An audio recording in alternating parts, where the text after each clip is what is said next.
All right. I think that we can go ahead and get started. Does everybody hear me here? Yes. Awesome. Welcome, everybody. I'm Dan, and I want to welcome you all to our webinar, How to Attend Medical School for Free via the U.S. Military, hosted by Med School Coach. Before we get started, I do want to say that this webinar will be recorded, and the recording will be sent within the next 24 hours, so you don't have to worry about missing something. And I'm fortunate to say that today we're joined by two medical admissions experts, Dr. Robert Liotta and Dr. Laura Tilley, from the Uniformed Services University. They'll be doing a presentation for the first half of the hour and then answering your questions in the second half. So while they're talking, please first introduce yourselves and where you're from in the Q&A, just so we know a little bit about who's listening in. And then please feel free to put any questions you have for them in the chat. For the second half, we'll be going over those questions. So make sure you're putting questions in the chat or the Q&A. And so now for our introductions. We're joined today by Dr. Liotta, who's the Associate Dean for Admissions and Recruitment at the Uniformed Services University of the Health Sciences. He's a diagnostic radiologist by training and an associate professor of radiology. And we're also joined by Dr. Tilley, who's a board-certified emergency physician and an assistant dean for recruitment at USU. She's also an associate professor in the Department of Military and Emergency Medicine at USU and a member of the Alpha Omega Alpha and Gold Humanism Honor Societies. Welcome, Dr. Tilley and Dr. Liotta. We are so excited to have you on. Thanks so much, Dan. And it's really just a pleasure and honor to get to speak with all of you today about military medicine and really the great adventures and opportunities that it can present for you if this is something that interests you or that you're inclined to do. And myself and Dr. Tilley, I just retired from the Navy in October of 2022, and I got to serve for 25 years. And one of the questions I got asked, would you do it over again? And I said, in a heartbeat, yes. And mainly because some of just the great adventures and things that I got to do. I have classmates actually from grade school that are physicians, actually fellow radiologists, who we went from first grade all the way, all the way through medical school and everything. And he's a civilian radiologist, and we always exchange stories. And there's great things on both sides. But some of the things in the countries I've been and the food I've gotten to eat, or the crazy positions I've been in, are only because of what the United States government allowed me to do and trusted me to do and be a part of. So that's just as an intro with that. What is military medicine? And I think a lot of people have a lot of ideas about it. And what I can tell you is that pretty much it's civilian medicine. It's U.S. medicine that you're going to do for the United States government and the United States military. And the vast majority of your work will be the day-to-day duties of an ER physician like Dr. Tilley, a radiologist like me, a surgeon, an internist, an OBGYN. That's your battlefront. That's where you're going to be, in the clinics and in the hospital. However, the uniqueness of military medicine, though, is that when the country needs that profession or that skill set to support, whether or not that's a conflict or a humanitarian mission, that they're going to need you to provide those skill sets for our armed forces.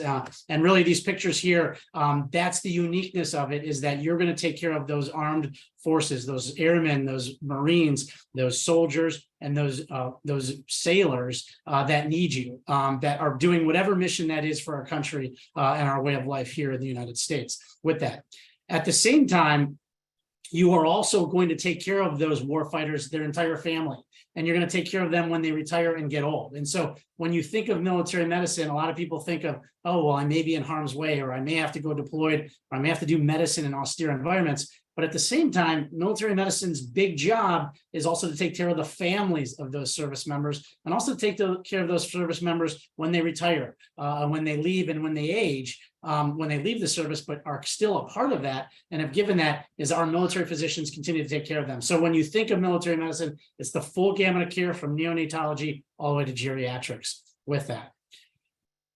Being a part of military medicine, you will be on the front lines of your clinic or on your hospital, wherever you're working and doing your trade. However, there may be events that happen just recently, this global pandemic, that the nation may call on you to for help. And really just recently, many of our military physicians were called up to support and be on the hospital ships, the U.S. Mercy and the U.S. naval ship Comfort, which actually went into New York Harbor and also into San Francisco when early on in the pandemic in 2020, when we didn't know what was going to happen and if we were going to be losing a lot of people and actually needing a lot of extra ICU beds. These were floating hospital ships, which could actually hold several ICU beds and several patients on board. And we actually had these hospital ships ready and did take patients on them, but thank goodness we didn't need all of the ICU beds and all of the concerns that were going to happen early on in the pandemic. But our country called up our military physicians to actually go do that and support the nation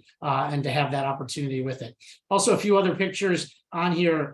Obviously, anywhere there's hurricanes and earthquakes, especially hit in our areas, we will go and support those. When there was a tsunami out in Sri Lanka, who was out there? The military was out there. When we had the Ebola outbreak in the early or the mid 2014, 2015, 2016 timeframe, who was out there? The Public Health Service and the military on the front lines to help contain that. And we sent infectious disease doctors, we sent internists to actually go and be a part of that. Of those areas. And that's what's unique about military medicine in the sense that you may be doing your day-to-day job, but then the government or the country says, hey, we need you to go do this. And what you do is you go on a deployment. And those deployments can be several weeks to is not really longer than 12 months. And on a whole, most of them are 7 to 9 months if you do that. And also, when I talk about these deployments is your whole career is not going to be doing deployments. And in fact, what I often tell people, if you do a 4-year commitment to the military or a 7-year commitment to the military, plan on doing at least 1 deployment in 4 years and 2 deployments in a 7-year commitment. Now, you may only end up doing 1, you may end up doing 0, but I think if you plan on doing at least 2 in 7 years, you're not going to do more than that. And, throughout my whole career, we were at conflict, both in Afghanistan and in Iraq and in the Middle East. And that was the regular routine. It's not that, hey, we're at a conflict, I'm going to be deployed for the next 3 years. That just doesn't happen on any scale with the military when it comes to that. Also, fun opportunities, getting to use new equipment and different things like that. What I can tell you is the military is state of the art in the sense that we're fully funded. And so when you look at our military hospitals, if we have a new CT scanner or we have a new Da Vinci robot or we have a new technology that's coming out that's actually making medicine better, the hospital will buy that and they will get that because what we will be doing is getting the best care for our service members and for their families with that. Even here at Walter Reed, where USUHS is, and the Uniformed Services University, we have, I'm in radiology, so I'm very up on all the latest CT scanners. And we actually have the best CT scanners world renowned in the country. And in fact, one of our research scanners, there's only 2 in the United States. The one's in Boston and one's here at Walter Reed. And it allows us to actually study myelin, the nerves of the brain and traumatic brain injury, where we can actually look at it and measure myelin thickness on an MRI scan. And so that this is all part of that research and different things that's very relevant to military medicine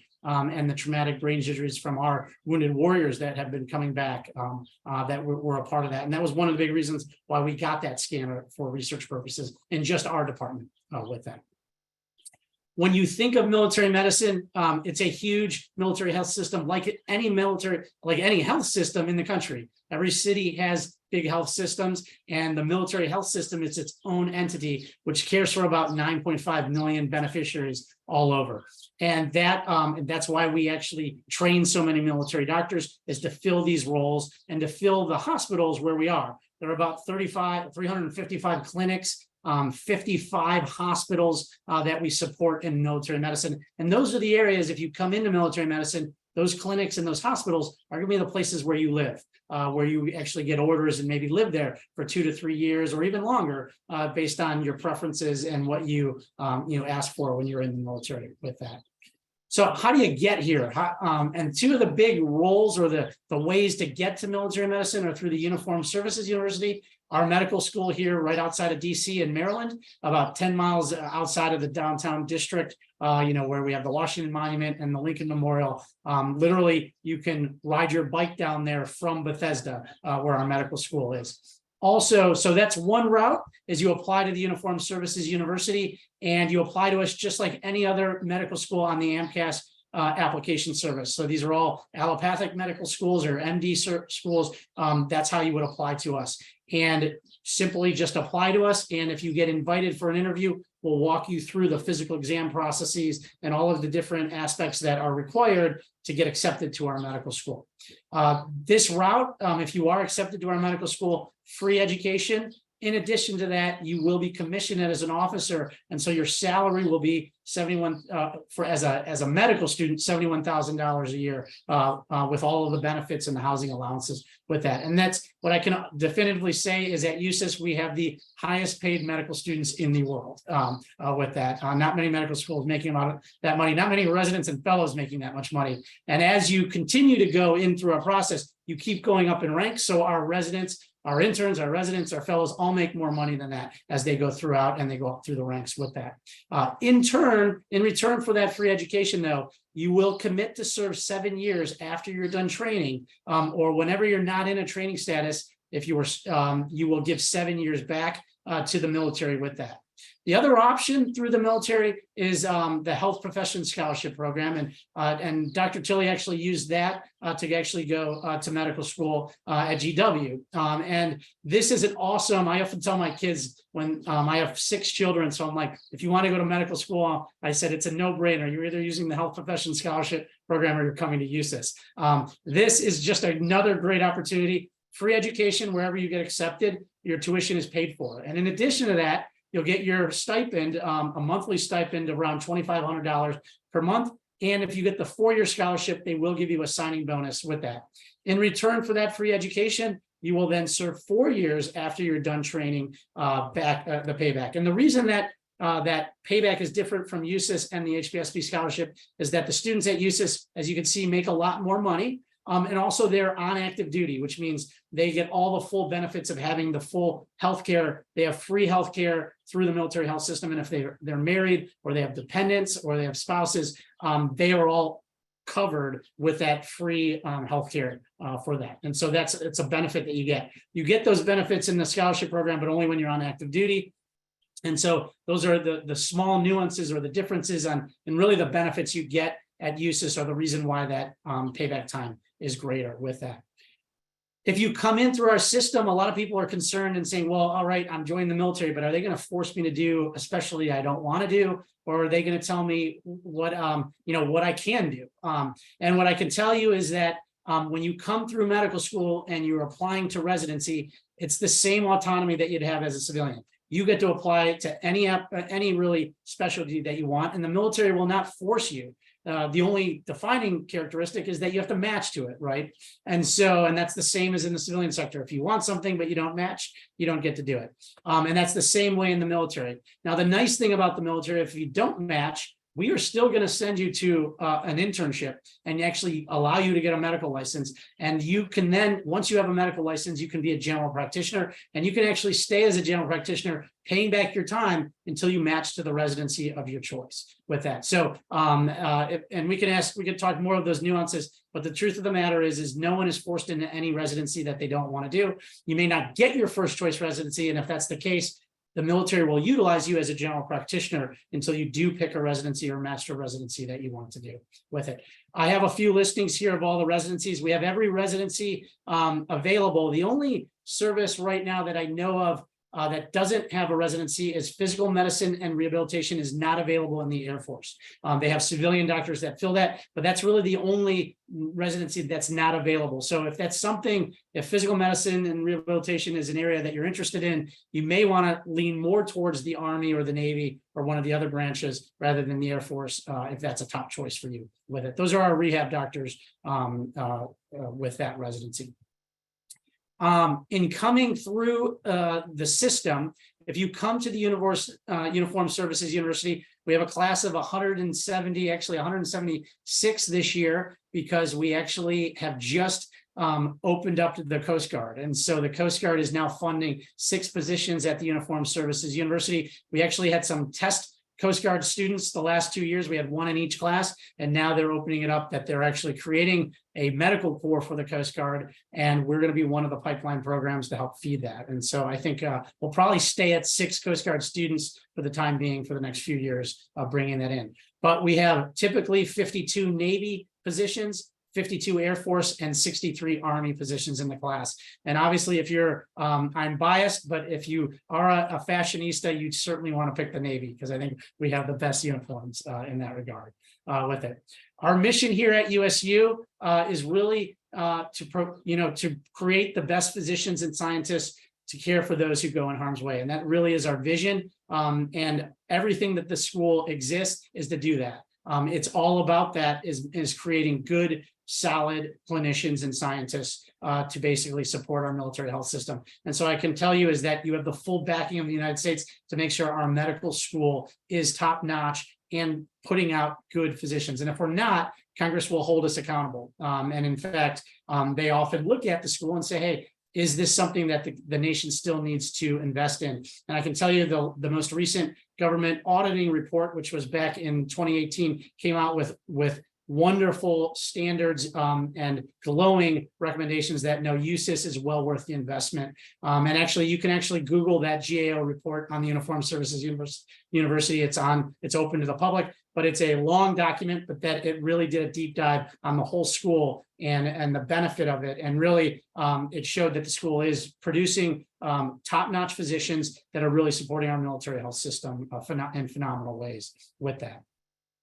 Here at USUHS, our location, you can see we are on the campus of Walter Reed National Military Medical Center. Here's Walter Reed, the tower, the iconic tower of it. And right here is USUHS, the Uniformed Services University. If you see this road right here, this is Wisconsin Avenue. Right across the street is the National Institutes of Health and the National Library of Medicine. And many of your faculty at USUHS are billeted at the National Institutes of Health. In fact, there's actually about 300 faculty to every 1 student at USUHS. But if you have research interests in different things based on your research interests in our faculty at the National Institutes of Health, at Walter Reed, and at USUHS, and also at our local research labs like RARE, which is the Walter Reed Army Institute of Research, the Naval Medical Research Labs, all within 5 to 10 minutes of us. You have opportunities to do research and partner with mentors and PIs in those areas for research as well here at USUHS.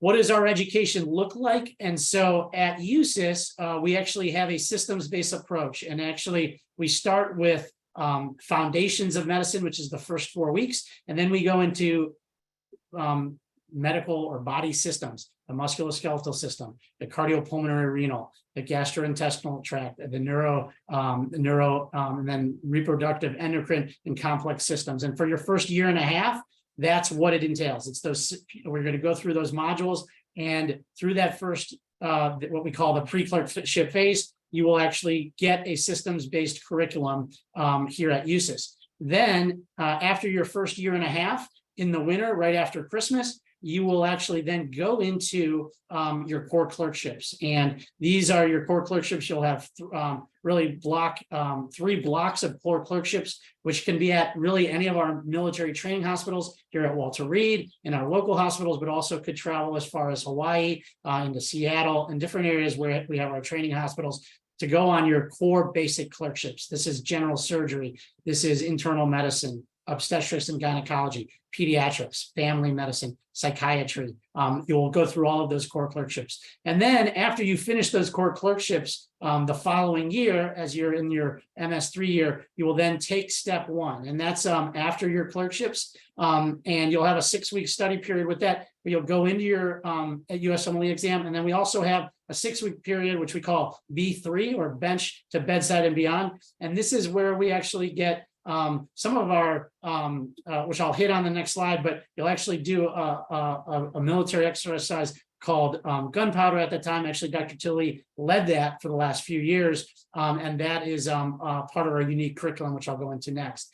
But then you'll go into your fourth year. Right during your fourth year that summer, you'll take step 2 of the USMLE and then go into your advanced clinical rotations. What is also unique is our Bushmaster experience, which is our military clinical. It's sort of the capstone exercise of our military curriculum, and that's where you will actually go a week and a half in the field, and you will actually practice mass casualties and all of the military critical skills that you've learned over the last 4 years. In addition to leadership skills and all of the activities that you've learned on what military medicine involves, which is preventive medicine, how to take care of people in austere environments, how to actually look up, hey, what immunizations do my troops need when I go to this austere environment or this country that I've never been to before. All of those things, you're going to utilize those skill sets in Bushmaster. And it's a culmination of that as a fourth year student. And really, when you're here, our first year students get to participate that as moulage patients, and they actually learn the physiology of battle injuries while they're there. It's also a great bonding experience for our first year students, but they get to see in just a few short years what they're going to be doing as fourth years. And they get to watch how the fourth years are graded and actually have to and must pass Bushmaster in order to graduate from our school with that. As we go to the next slide here, these are some more slides on our unique military curriculum. So throughout those 4 years, you're going to, as a first years, you're going to get unique patient experiences that are part of that military unique curriculum that we have. You're also going to get leadership skills and warrior skills, where you're going to learn basic tactical combat casualty care, and you're going to get to practice those skills in basically our courses 101 and 102 with that. And then that ACME, which is the advanced combat medical experience, where you're going to run triage lanes and actually hone down many of those skills. That will be after your first year. You're going to do that in the summer, right? As you're starting your second year of medical school, you're going to actually get to do those. And then also on this slide, and I'm not sure on mine, I know it shows our pictures, but on the left-hand side is Operation Gunpowder and an Operation Bushmaster. And Gunpowder is really, you come in after all your clerkships, and this is where you will get to actually deal with a battle injury, and you will follow that injured patient all the way from the battle site all the way up to the tertiary care center, where they may get medevaced back to Brooke Army Medical Center or Walter Reed, and you will be with them throughout that transport period. So you'll go from battle, on the field battle care to actually ICU work in transport and keeping them critically alive at the different stages of care until we can get to that tertiary care unit where they're in the ICU here at Walter Reed with it. And so, and you'll practice all of those skills. And then, as I discussed, that culminating course is Operation Bushmaster, which is really a lot of fun, and which I'll tell you, you will do so many mass casualties, they will be ingrained in your head on how to do them. And I will tell you, when I had my first mass casualty in a wartime environment in Iraq, I felt like I had been there before because of that imprint on me from that Operation Bushmaster, which is phenomenal training, and it changes you, and you will feel much more calm if and when, and hopefully never, have to deal with a mass casualty with that, and with that training that's there. Some of the other unique experiences are in our summers, and also through your electives during your advanced clinical rotations. You have the ability to actually do unique military activities, where you can actually go see our military forces operating on submarines, on ships, what the Marine Corps does, what the SEALs may do, and go visit those areas and actually see healthcare delivery in those areas. You get to pick these, you get to see what's available that year, what's funded, and then you can also, even propose ideas on places, hey, I may want to do research where I want to go. And these are all offered to you over the summer, for one, really so you get a sense of, all right, what is this military that I'm going to be supporting? And sometimes it's not even medically related. It's just go see what they do, so you have a better sense of the people that you're going to be serving as a physician with that. But we have lots of different opportunities with that. We also, when I was at USUHS, I went to dive school, so I got to go see our Navy divers and our explosive ordnance disposal divers, and actually went through dive school with them over that summer. And I remember coming back, and I didn't get a summer break that summer, but I came back and said, no, I did get a summer break. I got paid to go dive and work out on the beach all summer, and I did that for 6 weeks. So it was a tremendous experience, and also I was a Navy diver after that. In fact, I wear a dive pin and I will always be a Navy diver because of that experience with it. So you'll have opportunities like that. Some of our students are going to jump school. They're learning how to parachute. They will have jump wings, and they will be, they'll have that through their whole entire career as well. So those opportunities will present themselves for you. This is just a scattering of where we practice, and each of these stars are the states where we have training facilities in the military. And many of our students will transfer or go to these areas during their clerkships, where they may go there for 6 weeks to as long as 16 weeks to get training in surgery and medicine and psychiatry at these training hospitals throughout the military.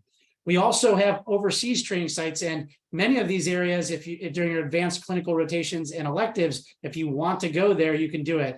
Many of our fourth years will all go to Germany and go to Landstuhl and do elective rotations there. Some of them will go down to labs in South America where we have research labs. And so if wherever these are, what's nice about it is you can contact the military there and say, hey, is there availability? I'm a medical student, I'm transferring, or I would like to come there for a rotation. And because you already have a clearance and you have military access, it's easier for you to get to these areas and to take advantage of these opportunities where we have military training, we have military bases, and we have military research going on with that as well. Finally, just I know I'm going a little over, these are just some of the stats on USU where we get about typically between 2,500 and 3,500 applications for our School of Medicine. For this was the class of 2026, where we had 172 positions, and as you can see, 63 Army, 52 Navy, 52 Air Force. We had 4 public health service students that year as well, with the Indian Health Service, and then actually the 1 Coast Guard that we had last year with it. I'm just going to breeze through some of these. Some of the statistics for our School of Medicine, very similar to other medical schools. Average GPA is a 3.7, average MCAT's a 511. But what I can tell you is we do a holistic review. So if you don't need to be at these averages, we have many people above and below these averages because we do a holistic review on who we're accepting to our School of Medicine. We also look at diversity of the nation. And when we just look at the diversity of the school, these are just some of the stats on our diversity looking at these races and ethnicities underrepresented in medicine. Last year we had 28. This year we're going to have around 27 in the class with the class of 2027. That's actually just forming up pretty soon. And then just the diversity of the nation. We have basically people from all over the country, more so in the northern and western areas of the country, but certainly last year, actually for the first time, the southern states took the command and lead on that. But certainly everywhere in the nation, and we really try to get as many states in the nation as possible, although we don't get every state in the nation. But over the years, almost every state is represented in our School of Medicine with that. So I'll stop right here, and I know Dr. Tilley is up next with that. So thank you, everyone. Good evening, everyone. It's so wonderful to be here. Thank you for this opportunity. I just would like to provide everyone just a snapshot example of what a career in military medicine can look like. I think one of the great things about the military is your career can look very different depending on what your priorities are and what your passions are. And so this is just one kind of snapshot. I will quickly move through this because I really do want to be able to answer some of your questions. So how I got here. So I entered the military, grew up outside of Philadelphia, went to Wake Forest and did Army ROTC. That is me in the awkward prom pose in the front there. From there, I went to medical school. Dr. Liotta, give you the next slide, please. And I went to GW, did the health profession scholarship there, lived in DC for 4 years, and then graduated medical school after the Army paid my entire tuition. Next slide, please. And then I did my residency out in Washington State at Madigan Army Medical Center. This is a picture from us. This was during July of my intern year. It was a great start to residency. We spent a week up at Mount Rainier doing our advanced wilderness life support certification there. So it was great. And then from there, I was fortunate enough to be selected to stay on as faculty. So I had an opportunity to stay in the residency faculty and got to teach and work at a tertiary hospital, still representing the Philly Fanatic there and enjoying my hike through Washington State. Next slide, please. And then shortly after I graduated residency, I turned 30 years old and I was going to go to Mallorca, Spain, and then it was rerouted to Afghanistan. And so I actually landed in Afghanistan when I turned 30. And I was on the Pakistan border. I was about a 7-minute flight from Pakistan. There was 100, mainly men that were with me. They had just recently integrated women into the front lines. And so I was one of 6 females, one other officer with me. Our entire base was 0.4 miles around, so pretty small. And you can see we were in the mountains. It was beautiful. There were some grumpy people in the mountains, but it was really pretty there. And this is a picture of our aid station. So we had built kind of these kits to help us with these patients. We had kind of airway bags and chest trauma bags, and you could just throw a bag at someone if they needed something. And it really helped us maintain our supplies and stock everything. Next slide, please. And one great thing about this deployment was that I got really experience in the military, and I highly recommend, regardless of what you go into, I would love it if you all went into the military, but even if you don't, just get out there and get to know your paramedics, get to know all of the people that you're serving, and you'll be such a better physician for it. So I spent 6 months on this basis. I'm obsessed with dogs. I don't have time to tell you all my great dog stories from Afghanistan, but here's a sneak preview that as a military physician, you also get to care for military working dogs. And I told all the dog handlers that if the dogs were going to trust me as their doctor, that I needed to hang out with them. So it pretty much gave me access to all the working dogs that normally you can't pet. Had an opportunity to work with the infantry. This is a picture of me hanging from a helicopter. There's a backstory there as well. And then this is me teaching my medics and really training them up. I have no idea how this mannequin ended up in Afghanistan, but we inherited it and used it for training. So it was absolutely a highlight of my career, though. And like I said, would recommend it to anybody to be able to just get out there and serve their community. Next slide, please. And one thing I think is really great about the military are the relationships that you form. Dr. Liotta mentioned this in the opening slide. This is a picture of me and my commander when I was in Afghanistan, and I actually met him when I was in Afghanistan for the first time. And after 6 months, we formed a really great relationship. And then if you click again, Dr. Liotta, this was actually this past summer. So many years later, he actually promoted me to Lieutenant Colonel. So again, somebody I met, never knew him before, and all of these years later is still an integral part of my life. Next slide, please.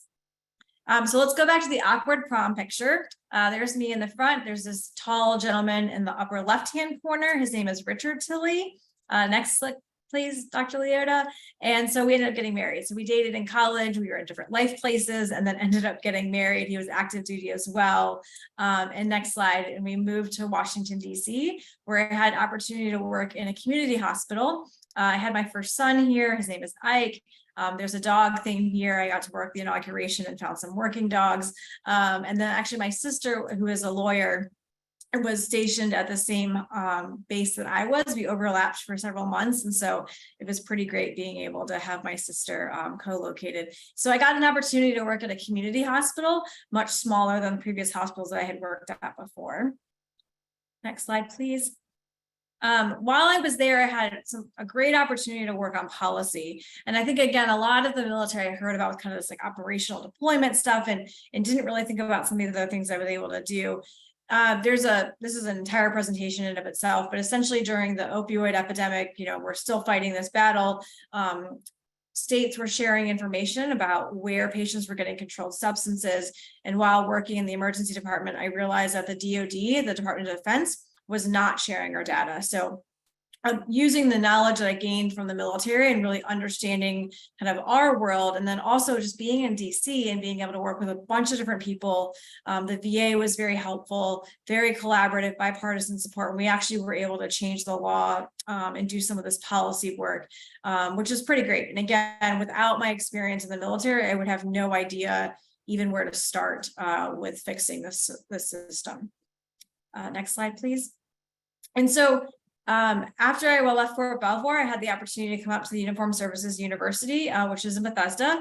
For the first 3 years that I was there, I was a assistant, now associate professor in the Department of Military Medicine. And as Dr. Liotta mentioned, I did a lot of our military unique curriculum. So did a lot of that course development, which I absolutely loved. And then I've been the assistant dean for recruitment for the past year as well.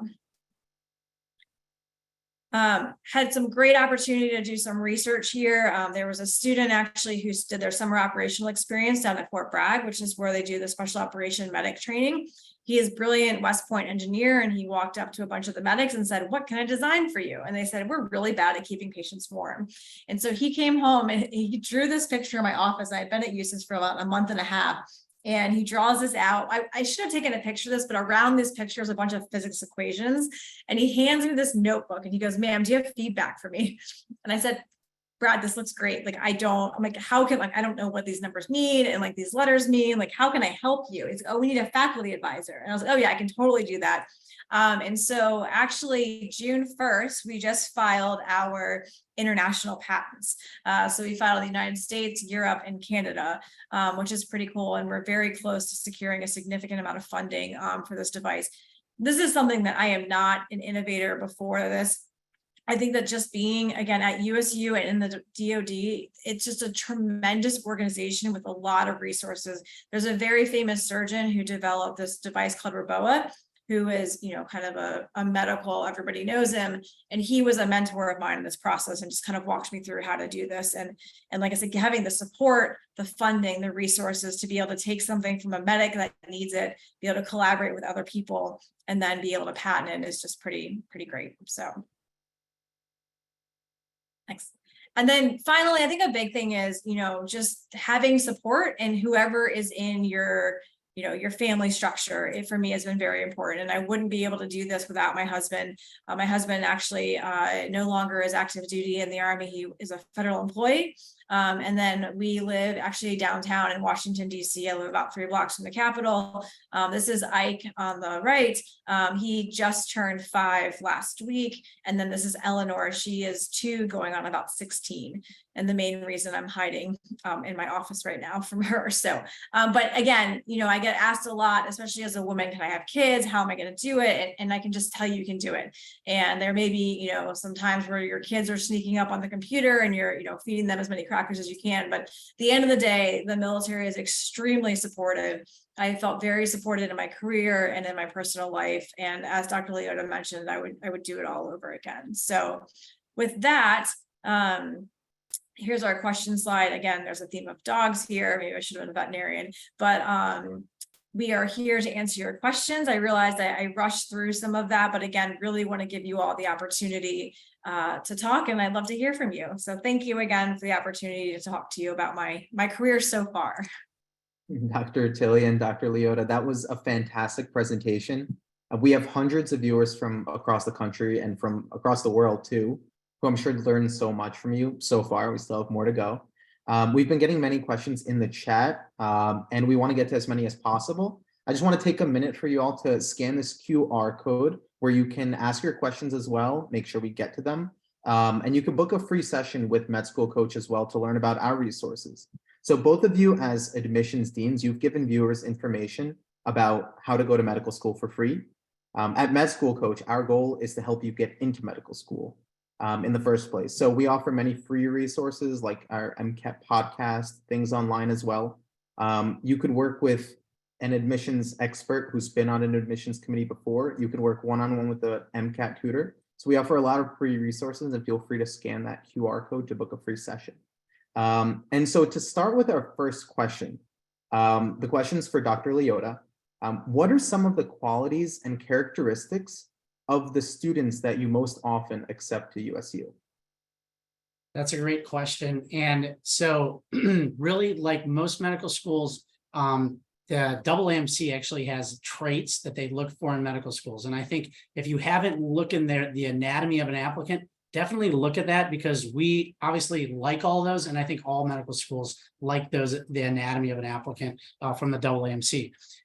In addition to that, or what's specific to us, if you think about it, we are service oriented. And so we know that those people who are constantly giving back or involved with activities where they're giving their time and passionate about something outside of themselves, outside of school, a lot of times, is something that is really unique to our population, because we know those individuals who are always giving back, when they join our system, they're going to want to continue to give back and be a part of that. And so we like to see community service, not in community service, but it's more that obviously community service is good, but any passion, like where you're giving back and you don't need to do it, but you're doing it out of your passions and your desires. That I think is a strength that is very important for us. I think the other big area that we're looking for in the application or teasing out is leadership potential.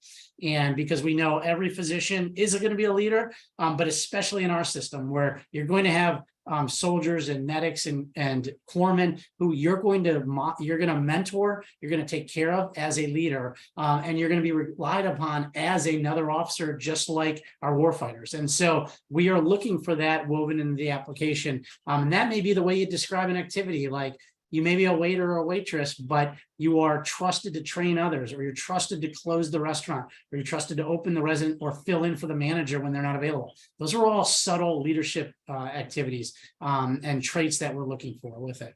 And the final thing is we're looking for clinicians. Certainly we love clinician scientists, but our primary mission is you want to be able to practice and do medicine. And so I think that's, we're looking for applicants who exhibit that. So when I say that is you don't need to have a huge research portfolio or activities, but if you have a lot of clinical experience, you can get into our school. If you have a lot of research and not a lot of clinical, you may not get into our school, if that makes sense. And so we're very much more clinically focused as our mission driven.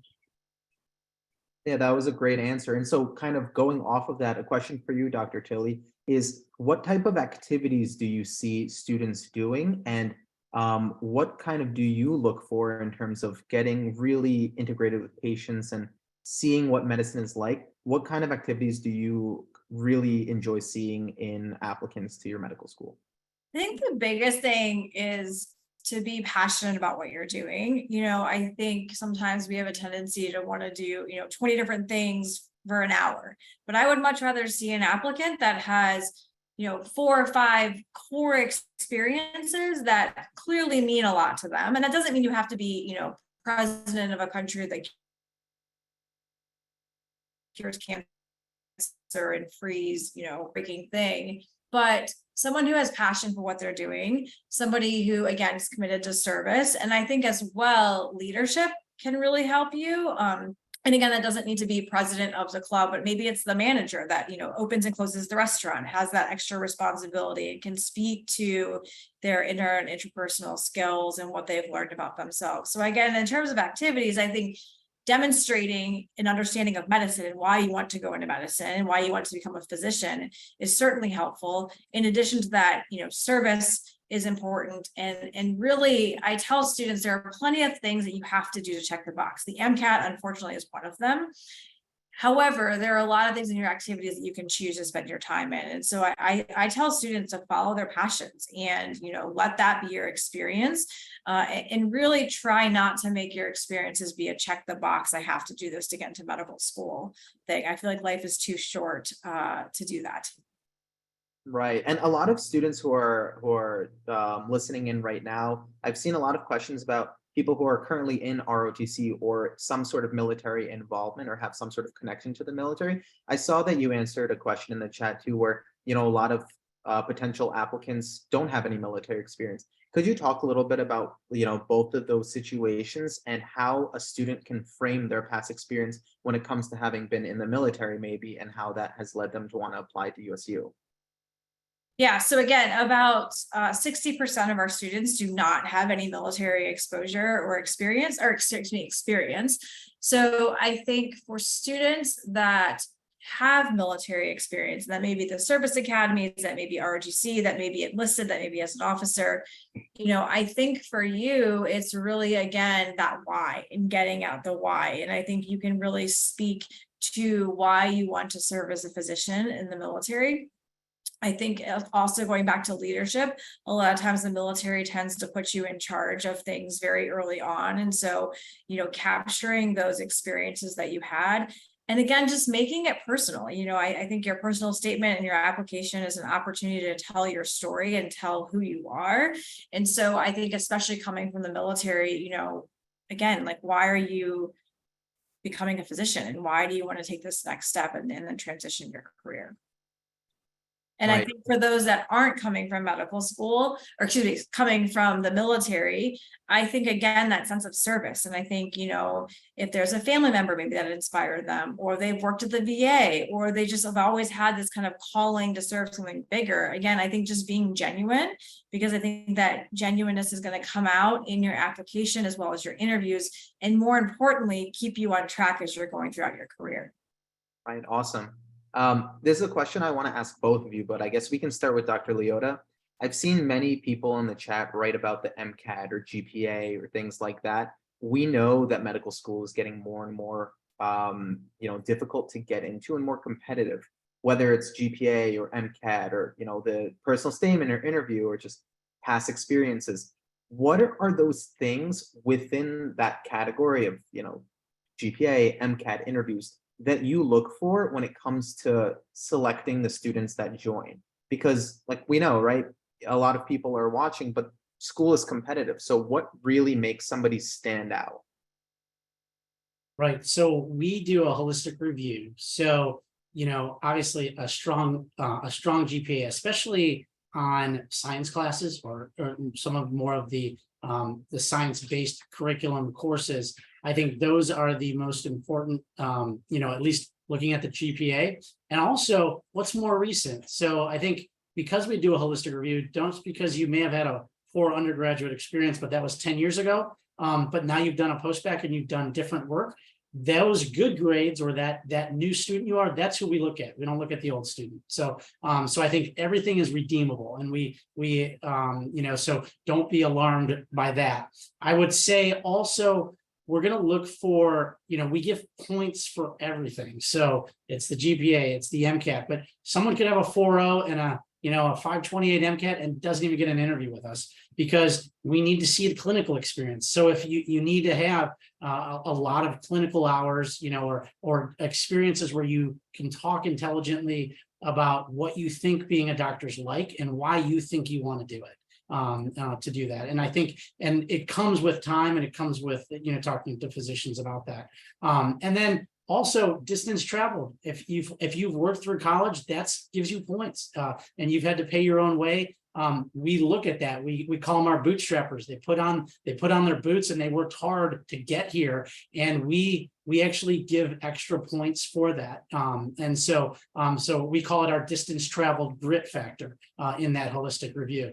And then obviously we're looking at research, we're looking at community service, we're looking at how you interviewed, and really your interview, it's your depth of knowledge of why you want to be a doctor. I mean, that, and why for us specifically, you want to be a military physician. What are those reasons? That's what we're going to tease out in those interviews, and to get that sense. So I think it's really complex answer, but those are some of the big things to focus on, with that. Yeah, that's a great answer. Dr. Tilley, I want to give you the chance to answer that same question about what really distinguishes students when it comes to, knowing all of the competitive aspects, whether it's grades or, research or clinical experience. What really makes somebody stand out to you when you're reading an application?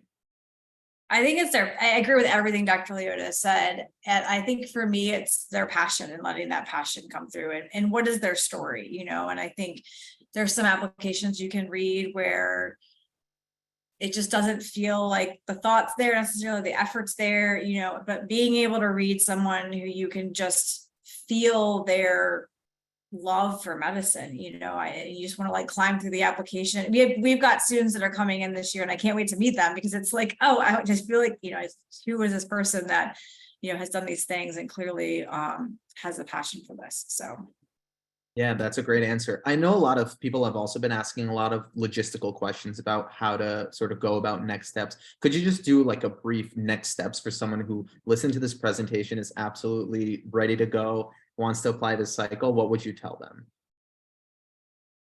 Dr. Tilley, sorry. Oh yeah. So I tell students to apply to USU. It's through AMCAS. So there is no secondary fee application to apply to USU. You do not sign up for the Army by applying. I mean, the Army is the best. You should go into the Army. But, I tell people, keep your options open, right? Cast a large net, and then you at the end of the day can decide where you're going to go. And so you apply to USU through the MCAS application, and then your Health Professions Scholarship Program, or HPSP, you're going to apply for that as you're going through this process. So I actually applied to HPSB, I think in June, honestly, started harassing my recruiter about it, gently harassing. And, I had a conditional scholarship actually based on an acceptance. So at USU and for HPSB and a lot of medical schools are rolling admissions. So the earlier you get your applications in, the better.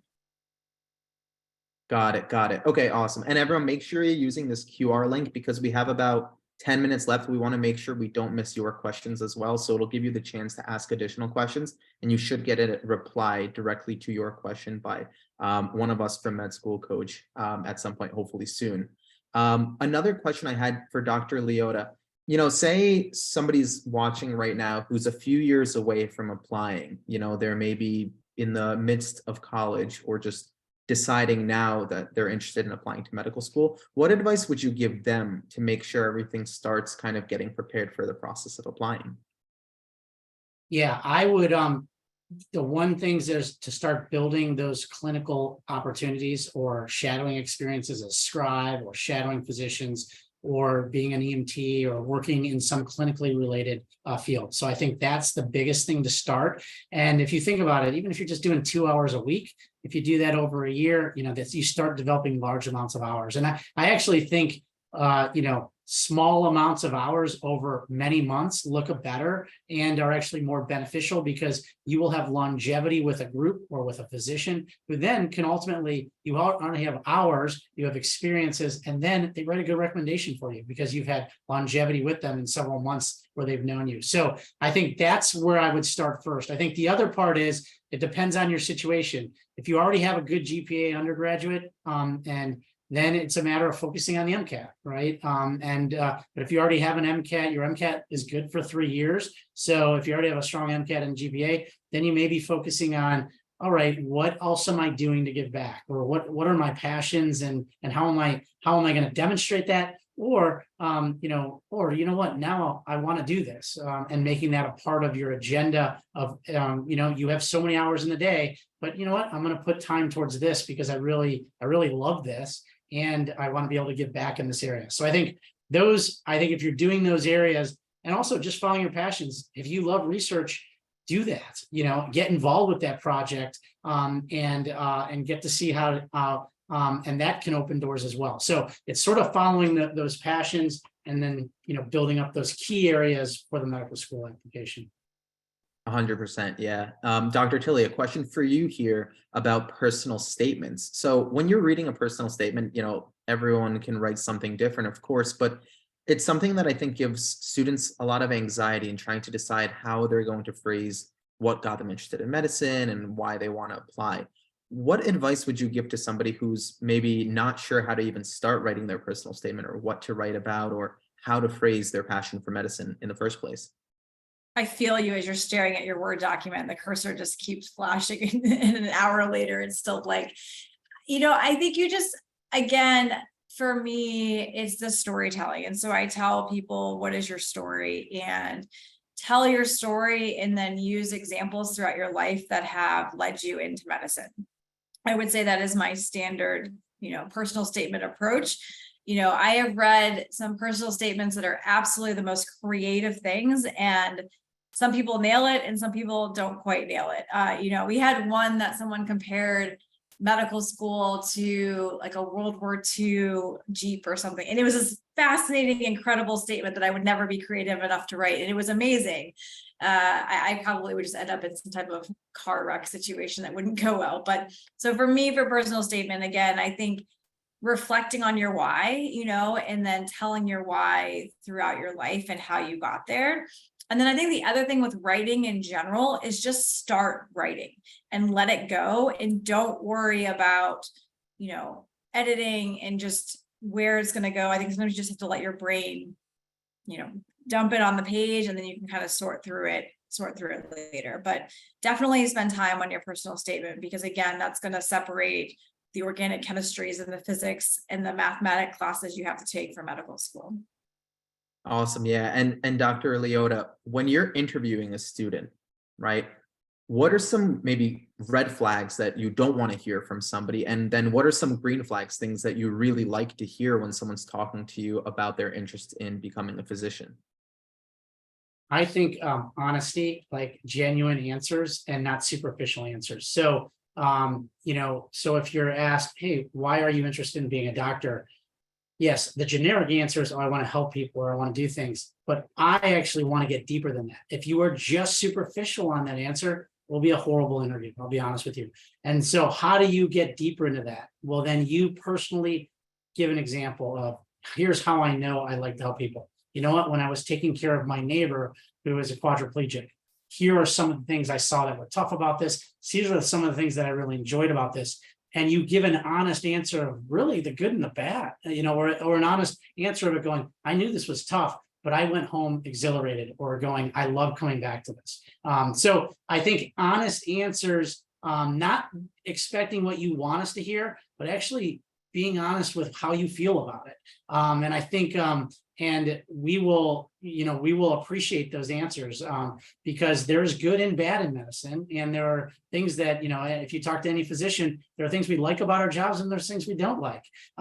So I think the more you know about that, or at least have experienced or seen it and can reflect upon that, that's what makes a strong interview. And you're not supposed to be able to understand medicine like I have, who's been practicing, 25 plus years. You don't need to have that same depth of answer, but I need to see that you've dove into it, you've tried, and you've tried to process it from your perspective. And we're gonna judge you on that perspective, but we're gonna like that, and we're gonna be like, gosh, that's a really honest answer. So I think those are the things. I think the person who goes in with superficial answers that also are not corroborated in the application, or when we say, oh, well, tell us more about this, and you can't. Those are red flags. We're like, maybe you just told us that, but did you really do that? And so I think, or if you're overinflating something you did and you can't give us those details of it, don't overinflate it. Don't tell us about it. It just be honest and say, you know what, actually, I didn't do any of that. I didn't do anything in that region. And I think that an honest answer will go a lot better. Right. That makes a lot of sense. I appreciate your answers. And I see some questions too about how to get shadowing experience and things like that. We have shadowing for free online, virtual shadowing at Med School Coach. It's shadowing.medschoolcoach.com if anyone's interested. And we have a lot of blog posts on the Prospective Doctor website. And so now we have time for, I'd say, one last question for each of you. And remember, we're running out of time, so please use that link to the QR code to ask any additional questions before we end the webinar. But I'll start with you, Dr. Tilley, and then I'll go to you, Dr. Liotta, with the same question. If you could give a student listening to this webinar one major takeaway about your medical school, about applying to medical school, and about becoming a doctor, what would that one takeaway point be, Dr. Tilley?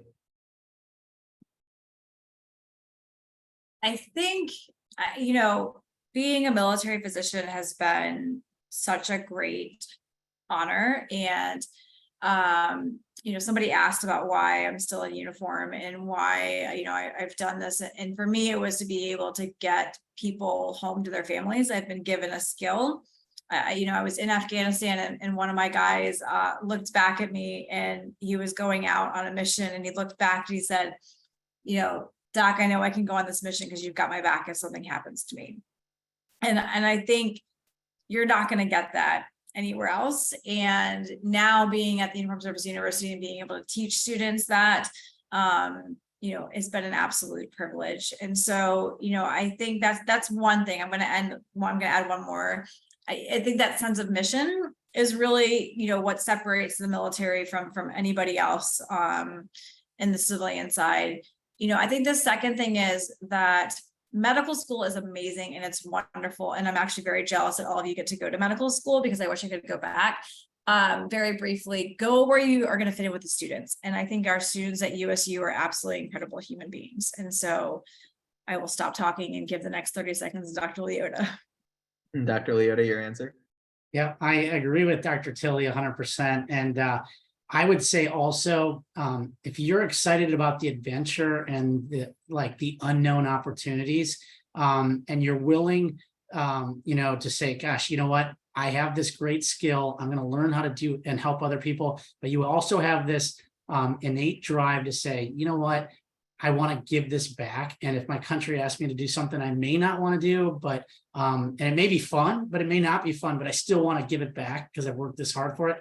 That's what I would say. And we're the place for you, because you're going to have some great adventures. They're not all going to be fun, but many of them are fun. But if you internally say, I'm up for that adventure, I'm also up for doing anything my country asked me to do for others, because I have this great gift and this great skill set that I've been able to do, because it is a great privilege to get accepted to medical school and to practice medicine. If you're willing to do that, I can tell you, you're going to have a phenomenal career, because you're going to reframe every opportunity as a blessing in disguise. And a perfect example is I got my 10th choice out of 13 to go to Lemoore, California. You know, when I got the orders, my wife was crying, going, we didn't even look at that place. I don't even know where that is, Rob. And I said, oh, don't worry. And you know what? We went there and we had a blast. And you know what? Yes, it was away from our family. It was in the middle of the San Joaquin Valley, but we were 45 minutes from Yosemite. We had some beautiful, I mean, I never would have lived in California, which is a beautiful state, had I not had the military telling me to go there. And now I'm like, you know what? The two best vacations I ever had were the 2 weeks traveling out there and the 2 weeks coming back. And I would never have had those. Weren't even on my radar. And had I had my own way, never would have had those beautiful experiences. And so I think that if you're open to that adventure, you are going to have an awesome career. Well, Dr. Liotta, Dr. Tilley, this has been a fantastic experience hearing you both talk about your experiences and the Uniformed Services University. We are so grateful to have you on, and I'm sure the hundreds of people who are listening truly benefited from your time here. We have your emails here. We have the QR link here. Please, we'll send this out. We are so grateful, and we really thank you for your time. So I hope everyone enjoyed, and we will be sending this out in the next 24 hours. So have a nice night, everybody, and thank you so much for joining Med School Coach. Thanks for everyone. Thanks for coming out, and we really appreciated this opportunity. Thank you all.